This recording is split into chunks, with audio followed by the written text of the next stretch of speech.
بسم اللہ الرحمن الرحیم۔ اکثر مدت الحمل سنتانی، حمل کی اکثر مدت 2 سال ہے۔ واقلہ ستۃ اشہر، اور کم از کم 6 ماہ ہے۔ حاشیے میں لکھا ہے کہ غالبھا تسعۃ اشہر، زیادہ زیادہ مدت 2 سال ہے اور اکثر جو ہے وہ 9 مہینے ہے۔ ائمہ ثلاثہ کے نزدیک 4 سال ہے۔ امام مالک اور عباد نے فرمایا کہ 5 سال ہے۔ وعنہ و ربیعۃ 7 سنین، امام ربیعہ کہتے ہیں 7 سال عمل کی مدت ہے۔ امام زہری کہتے ہیں 6 سال ہے۔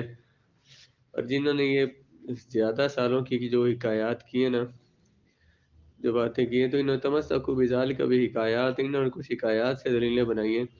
ان میں سے روایت یہ ہے کہ عبدالعزیز ماجشونی جب پیدا ہوئے، ان کی بعد انہوں نے پیدا کیا 4 سال میں، اور یہ ماجسون کی عورتوں کی میں عیادت معروف تھی کہ وہ 4 سال بعد بچے پیدا کرتی تھی، یعنی 4 سال وہ ماں کے پیٹ میں بچہ رہا۔ ضحاک جو ہے ان کی والدہ نے پیدا کیا 4 سال کے بعد ہما صبر سنیتا ہو، جب ان کے سنایا جو دانت ہیں یہ ظاہر ہو رہے تھے اور وہ ہنس رہے تھے، اسی وجہ سے ان کا نام ضحاک ہو گیا۔ تو انہوں نے ان مختلف واقعات کو دلیل بنا کے کہا کہ 4 سال مثلا یا 6 سال کا جو قول کیا کہ اتنا بچہ ماں کے پیٹ میں رہ سکتا ہے۔ ہماری دلیل جو ہے سیدہ عائشہ صدیقہ رضی اللہ تعالیٰ عنہ کا ارشاد ہے، آپ فرماتی ہیں کہ الولد لا یبقى فی البطن اکثر من سنتین، بچہ ماں کے پیٹ میں 2 سال سے زیادہ نہیں رہ سکتا۔ ولو بذل مغزر، ای بقدر ذل مغزل، اگرچہ 2 سال سے زیادہ نہیں رہ سکتا چرخے کے سائے کی مقدار بھی۔ یہ پنکھا ہے نا، پنکھا یہ جو جہاں پہ اب ہے، تو یہ یہاں سے اگر آپ اس کو چلائیں تو دوبارہ یہاں پہ اس کا یہ پر آنے میں کتنا ٹائم لگے گا؟ سیکنڈ سے بھی کم۔ تو اس طرح سے وہ چرخہ جب کاٹتے تھے نا، تو چرخے کا وہ جو دھاگا ہے اس کا سایہ کی بات کر رہی ہے سیدہ عائشہ کے، وہ اتنا چرخے کے سایہ کی مقدار بھی دو سالوں سے زیادہ ماں کے پیٹ میں بچہ نہیں رہ سکتا، یعنی مطلب ماں کے پیٹ میں زیادہ 2 سال تک رہ سکتا ہے، 2 سال زیادہ ایک لمحہ بھی نہیں رہ سکتا۔ آپ نے اس کی مثال کیوں دی ہے؟ لأن ظلہ حال الدوران اسرع زوالا من سائر الظلال، کیونکہ یہ جو چرخے کا جو سایہ ہوتا ہے، یہ دھاگے کا جو سایہ ہوتا ہے، یہ جلدی زائل ہونے والا ہوتا ہے تمام سایوں سے۔ والظاہر انہ قالت سماعا، ظاہر یہ ہے کہ آپ نے یہ سن کر ہی بات کہی ہے، رسول اللہ سے بات سنی ہوگی تو آپ نے فرمائی ہے اذ العقل لا یہتدی الی المقادیر، کیونکہ عقل جو ہے نا، وہ عقل سے مقداریں بیان نہیں کی جا سکتی۔ صحابہ کرام کسی کا کوئی مقدار بیان کریں، کوئی عدد بیان کریں تو اپنی عقل سے بیان نہیں کر سکتے، انہوں نے رسول اللہ سے سنا ہوگا تو بیان کیا ہوگا۔ اس لیے یہ حضرت عائشہ کا جو ارشاد ہے یہ حدیث مرفوع ہے، حدیث مرفوع ہے، انہوں نے رسول اللہ سے سنی ہے بات تو یہ فرمایا ہے۔ والحکایات محتملۃ للغلط، اور وہ جو حکایات جو زیادہ پر حکایات دی گئی ہیں، میں 4 سال 6 سال تک ماں کے پیٹ میں بچے رہے تو ان میں غلطیاں بھی ہو سکتی ہیں۔ لأن عادت المرأة انها تحتسب مدت الحمل من انقطاع الحیض، کیونکہ عورت کی عادت یہ ہے کہ وہ مدت حمل کا شمار کرتی ہے حیض کے ختم ہونے کے ساتھ۔ والانقطاع كما يكون بالحبل، حیض کا انقطاع تو جس طرح حمل سے ہوتا ہے اس طرح کسی اور عذر سے بھی ہو سکتا ہے۔ فجاز ان ينقطع الدم بالمرض سنتين، ہو سکتا ہے کہ کسی عورت کا حیض جو ہے وہ 2 سال رکا رہا ہو کسی بیماری کی وجہ سے، پھر وہ حاملہ ہو گئی تو 2 سال مزید اس کو گزر گئے اور وہ حائضہ نہیں ہوئی، تو انہوں نے اس سے حساب لگایا کہ یہ 4 سال جو ہے نا وہ حاملہ رہی ہے، حالانکہ ایسا نہیں ہوتا اس حدیث کی روشنی میں۔ اکثر مدت الحمل، حمل کی اکثر مدت 2 سال ہے اور کم از کم مدت 6 ماہ ہے۔ آگے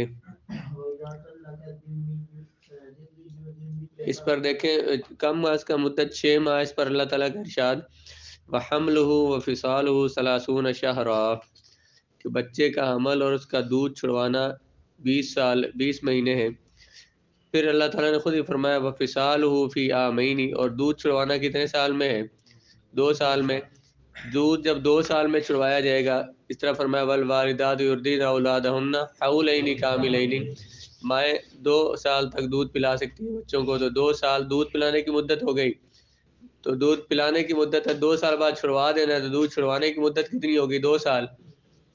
باقی کتنے بچ گئے 30 مہینوں میں سے؟ 6 ماہ. تو وہ 6 ماہ کس کے ہوئے؟ حمل کے. وحمل و فصال 2 کا ذکر ہے نا، 30 شہرا. تو حمل کی اکثر مدت استقرار و حمل المرأة یہ 2 سال ہے، اور کم از کم اس کی مدت 6 ماہ ہے. آگے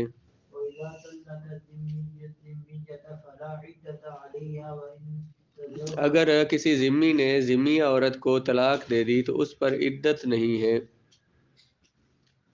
ذمی مرد نے مسلمانوں کے ملک میں رہتے ہیں، ذمی عورت کو طلاق دے دی تو عدت نہیں ہے. ھذا عند ابی حنیفہ اذا کان ذلک فی دینہم، جب ان کے دین میں ایسا ہو. وقضا اذا مات عنہا، وہ اسی دین پر وہ مر بھی جائے. امام یوسف امام محمد فرماتے ہیں اس پر عدت ہے، لأنہ فی دار الاسلام، کیونکہ عورت دار اسلام میں ہے. امام ابو حنیفہ فرماتے ہیں کہ عدت واجب ہوتی ہے بحق اللہ تعالی، لحق اللہ تعالی، اللہ کے حق کی وجہ سے، والی حق کی زوجی، اور زوج کے حق کی وجہ سے. اور یہ اللہ کے حقوق کی تو مخاطب نہیں ہے، جیسے نماز روزے کی مخاطب نہیں ہے، کافر جو ہے. تو اس لیے اللہ کے حق کی وجہ سے عدت اس پر لازم نہیں. بس زوج کا داس کا حق کا لأنہ لا یعقدہ، اور زوج نے بھی یا تو عدت حق کا اللہ تعالیٰ کا یا پھر بلکہ دونوں کا.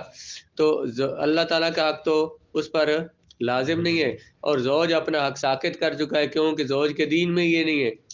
جب اس کے عقیدے اور دین میں یہ عدت نہیں ہے تو وہ بھی اپنا حق ساقط کر چکا ہے، اس لیے یہ عدت نہیں گزارے گی.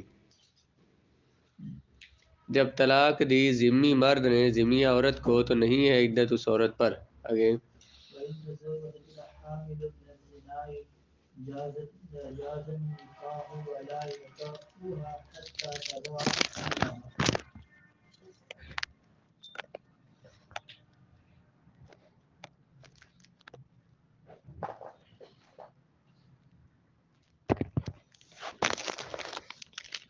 اذا تزوج الحامل من الزنا، وہ عورت جو زنا سے حاملہ ہوگی جب اس نے شادی کر لی.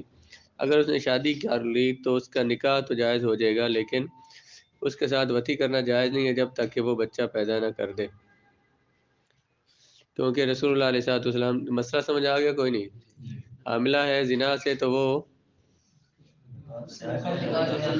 جس نے اس سے نکاح کیا ہے تو وہ اس سے وطی نہیں کر سکتا جب تک کہ وہ پہلا بچہ پیدا نہ ہو جائے. لقولی علیہ والسلام لا توطأ حامل حتی تضع، نہیں وطی کی جائے گی حاملہ سے یہاں تک کہ وہ بچہ پیدا کر دے. الا یکون هو الزانی، مگر جب وہی زانی ہو، اسی زانی کا ہی وہ بچہ ہے، اسی پہلے زنا بھی اسی نے کیا پھر نکاح بھی اس نے کر لیا ہے، تو اس کے لیے وطی کرنا بھی جائز ہے.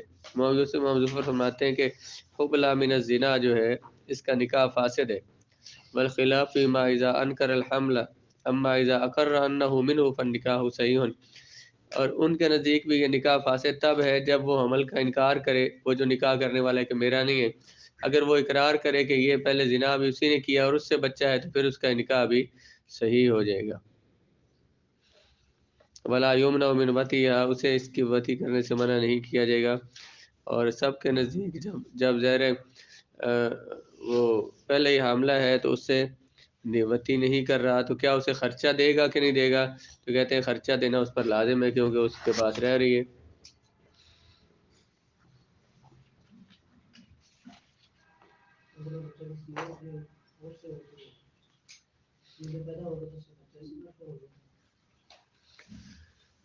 اگر وہ 6 ماہ کے آگے لکھا ہوا ہے 6 ماہ سے زیادہ عرصے میں بچہ پیدا ہو گیا، 6 ماہ یا اس سے زیادہ عرصے میں پیدا ہوا تو پھر اسی کی طرف منسوب ہوگا.